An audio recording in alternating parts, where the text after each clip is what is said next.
Hey guys, welcome back to World of Tanks. My name is Bruce and today I want to talk about a tank which I really like to play. The tier 9 French medium autoloader tank, the Char Future 4 or Char Future 4. If you're interested in more reviews and gameplay, go to YouTube and search for World of Tanks with Bruce to get all of my videos, or click on the subscribe button. And now, let's go. In my opinion, the Char Future 4 is the best tier 9 reward tank you can get. It has some unique features. It is certainly not the, let's say, overall strongest tank on tier 9, and there are quite some drawbacks which hold this tank back. However, if you know how to play this tank, it can be really superior.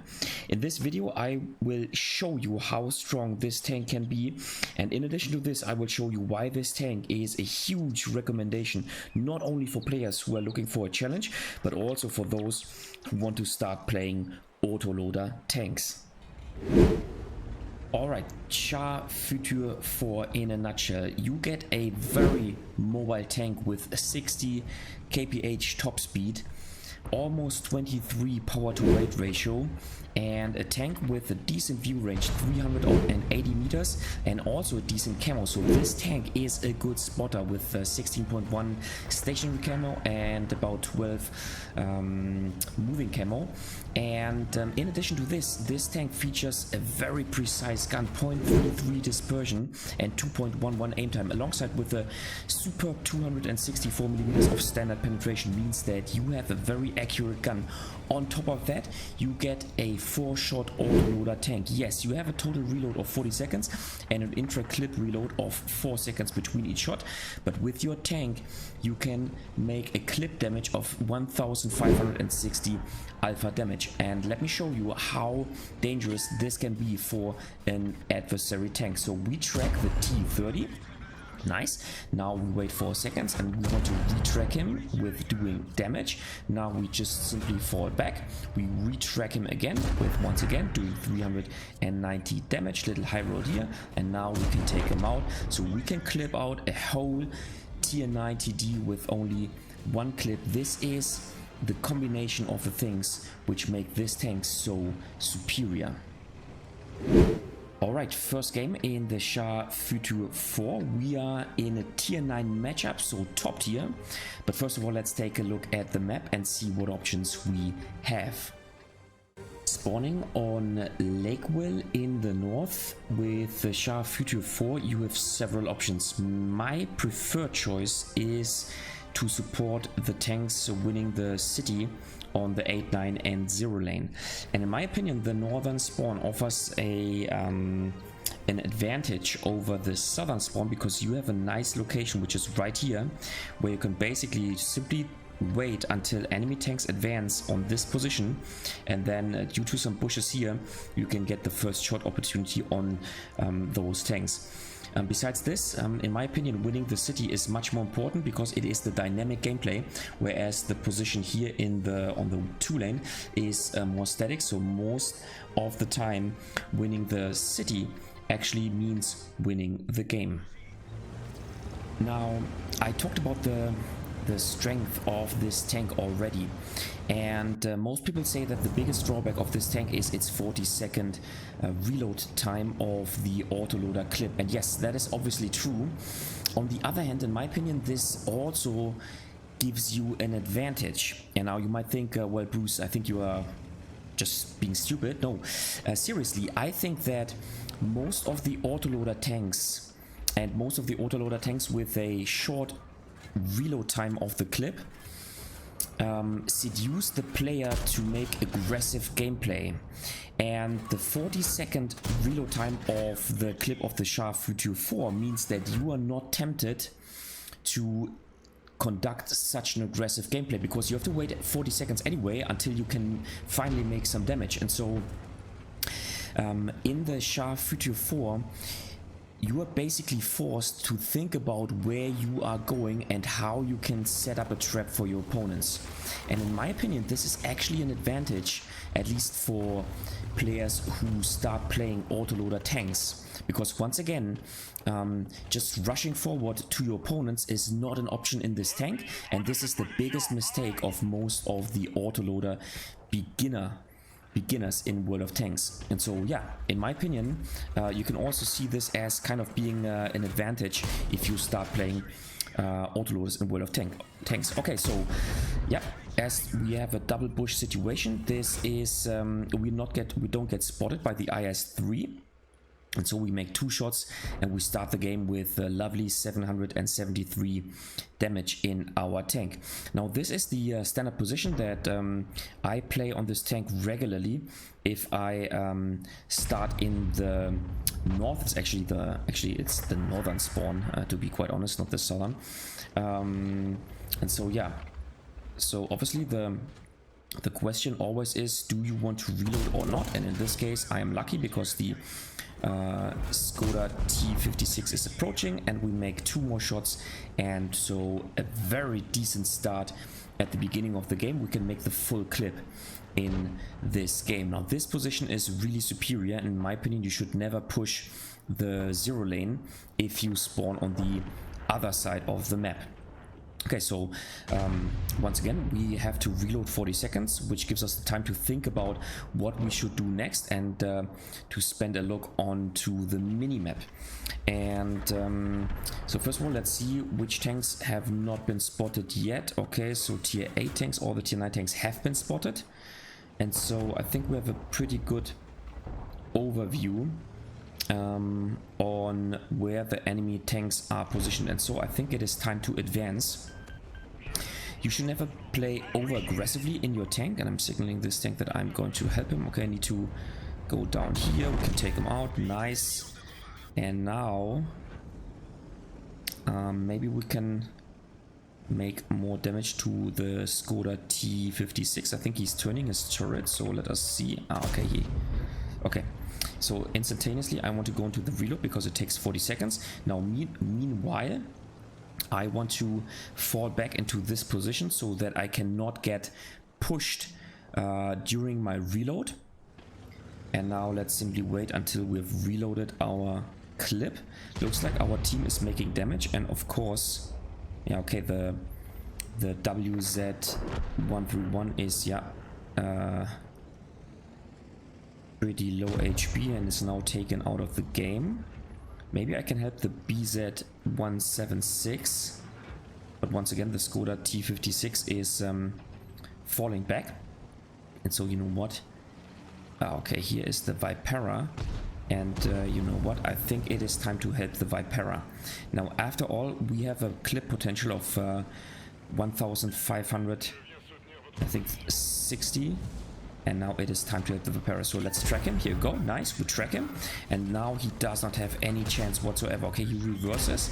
And now the 4-second intra-clip reload are simply not a problem at all, because he's unable to turn his turret. And we can now simply finish him off. Excellent. 2,600 damage so far.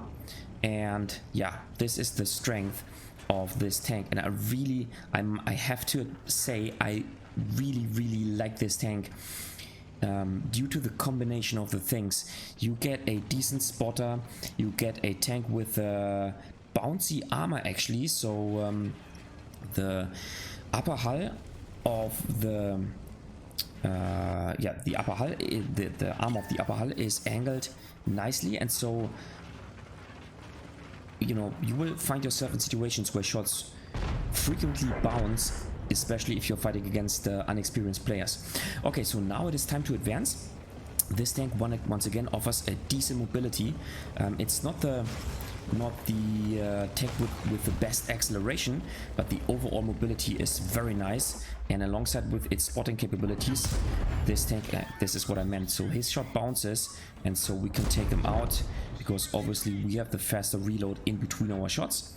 And now we are about to turning around the games. Now once again, we do not want to be over aggressively, and for now I want to keep my 2 shots. Maybe this is always the question in the Char Future 4, whether you should go into the reload, because obviously the best thing is if you can arrive at the enemy with your full clip available. Okay, let's see, here we go. Just aim a little bit. And compared to this tank, I simply have to wait to aim in a little bit. He has to aim in fully, and so I have a an advantage, and I can get out and squeeze out my shots prior to him. Okay, the MX 1357 tries to empty his clip towards us, but he bounces at least one shot. Now we already made 4,000 damage, 1,200 assisting damage, and now once again we simply want to reload our clip and then advance and play more aggressively. So the game is now won, and now it is time to play more aggressively. However, I don't want to eat the shot of the Mark II, the tier 9 Italian. Here you go, tank destroyer. Okay, I missed this shot. A bit unfortunate because he was falling back, but that is actually good gameplay by him. Now let's see. Okay, maybe if he advances once again, and once again I simply don't want to eat a shot from the Mark II. I think it is time to remain patient. Okay, he has shot, so now let's advance. And now, okay, he has shot a second time, and now let's simply push the poor Batcher 25. And he go, and another shot. So once again, fully away, here you go, and we can take him out. Now the Comet is getting shots onto us, which is fine, but now we can hide, and we already made 5,100 damage and 1,400 assisting damage. So an excellent result in the Char Future 4, and maybe we can even reload our gun and then get another shot on the Mark II, because he is brawling towards the other side, towards our friends, and so we can approach him from the rear, so to speak, and then maybe get out at least one shot, one additional shot. So there you go, and to the rear. Nice. Okay, perfect. So 7,000 damage combined, an excellent result in the Char Future 4. Okay, second game. This time we are spawning on Westfield, and as usual, let's first of all take a look on the map. Spawning on Westfield in the north, the game usually develops like this, and with a tank like the Char Future 4, in my opinion, you should try to play in the south, because you do not have the gun depression nor the armor profile in order to brawl with the heavy tanks in the north. Now the problem is this position, winning this portion of the map is super important. However, you really have to take a look at the enemy team composition and also what your teammates are doing, and then make a decision whether you want to push aggressively to this position. But once again, it is the most important position, because if you win this portion, you can move up to this position here and then spot this portion and then advance all the way down like this, spot those tanks, and then basically encircle the heavy tanks and win the game. Okay, so this time we are actually spawning in a tier 10 matchup, and I think those two matchups are very common for tier 9 tank. And overall, another benefit of this tank is you are actually never really a low tier tank, because even in a tier 10 scenario you have a tier 10 gun, and keep in mind your 264 millimeters of standard penetration is very competitive even on tier 10. Okay, so now I decided to play aggressively because after all there's no fast light tank in the game, and so I think with my decent mobility I can rush into the K0 position, and after all the K0 position is in my opinion very important on this map. So I want to go here, plus I have an autoloader tank, so my firepower is superior, at least compared to most of the other tanks. I get some support of the Leopard 1, which is nice, and let us see. Okay, here's an E50M. Okay, that is not good. This is not good, and I think I should try to retreat. Okay, Leopard, please do not push me. I think I should try to retreat, because after all the Object 430U and the E50M have superior armor compared to the Leopard 1 and myself, and so I want to evade like this. It's now of course stupid for the, or unfortunate I should say, for the Leopard 1. However, we clearly have to watch out, at least for ourselves primarily. And so I decided to fall back and not take the hopeless fight against the two adversary tier 10 tanks. Okay, so I want to set up a defensive position right here. Maybe we can get one or another shot. Certainly not on the Object 430U, because this tank has a superb armor. And yeah, so if you lose the K0 position, then most of the time you will lose this whole flank, and this more often than not leads to losing the whole game. But we'll see what we can do. So first of all, I want to just stay here and keep spotting for my team, because we have the Leopard 1 and the Object 283 in the middle, which can support us. So we spot this Object 430U, which is good. Nice. So our first assisting damage. And nice. Here we go. So we also spot the E50M. Can we get a shot? Nice. Yep, one shot on him. And we get all this sweet, lovely assisting damage. Excellent. Can we get a shot on the Tortoise? No. And I simply want to wait until I'm not spotted anymore, which should be the case right now.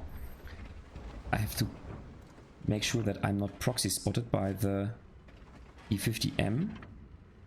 Nice, he turns his turret. Okay, I do not hit this shot. Okay, 5-4. The game has changed, has turned around a bit, and our heavies have won the... Nice. So those, yeah, here you can see this, the sniping capabilities of this tank.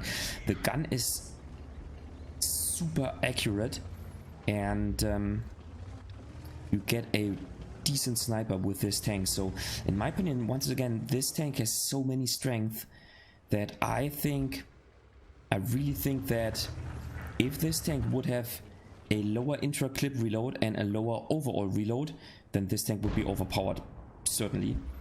You even get a, let's say, a slightly or a bit bouncy hull, a bit bouncy armor.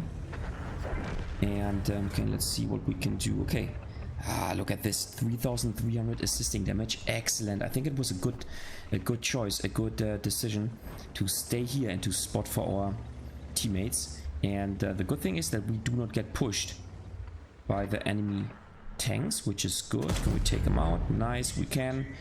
And I think now it is about to be time to advance.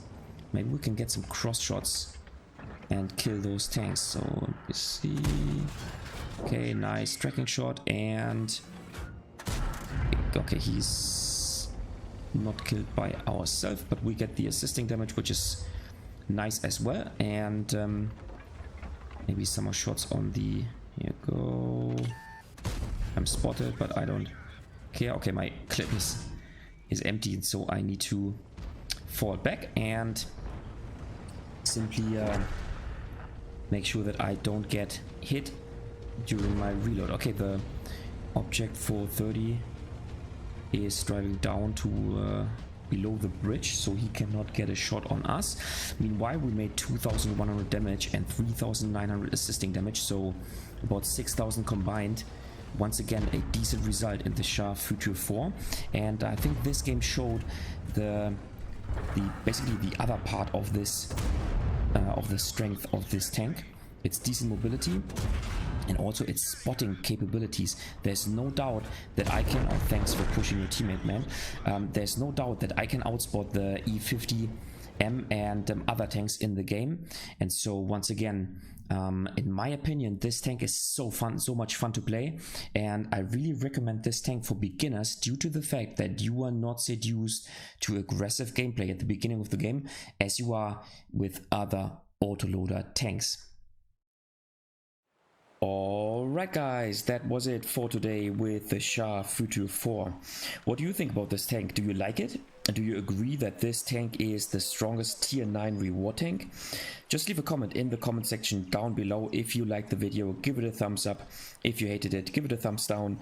Consider subscribing to my channel, and I see you next time in another World of Tanks video.